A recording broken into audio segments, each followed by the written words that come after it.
السلام علیکم ورحمۃ اللہ وبرکاتہ۔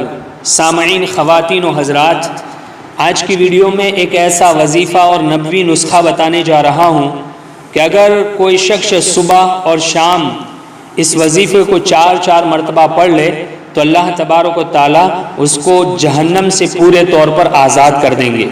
ابو داؤد میں بھی یہ روایت ہے، حدیث نمبر 5069۔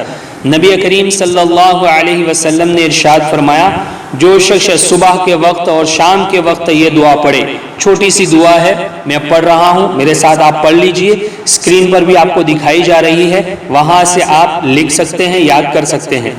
اللہم انی اصبحت اشہدک واشہد حملۃ عرشک وملائکتک وجمیع خلقک انک انت اللہ لا الہ الا انت وان محمدا عبدک ورسولک۔ یہ چھوٹی سی دعا ہے جو صبح اور شام پڑھے گا، 1 مرتبہ پڑھے گا تو اللہ تبارک و تعالیٰ اس کے 1/4 حصے کو جہنم سے آزاد کر دے گا۔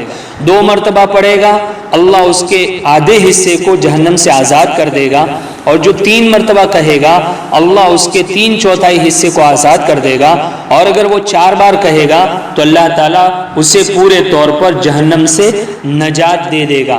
بہت ہی چھوٹا سا مختصر سا وظیفہ ہے، ہم اپنی زندگی میں معمول بنائیں، روزانہ صبح شام 4 مرتبہ ہم اس وظیفے کو پڑھیں۔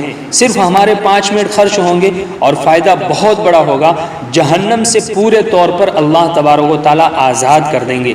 تو یہ چھوٹا سا وظیفہ اپنی زندگی کا معمول بنا لیں، انشاءاللہ بہت بڑا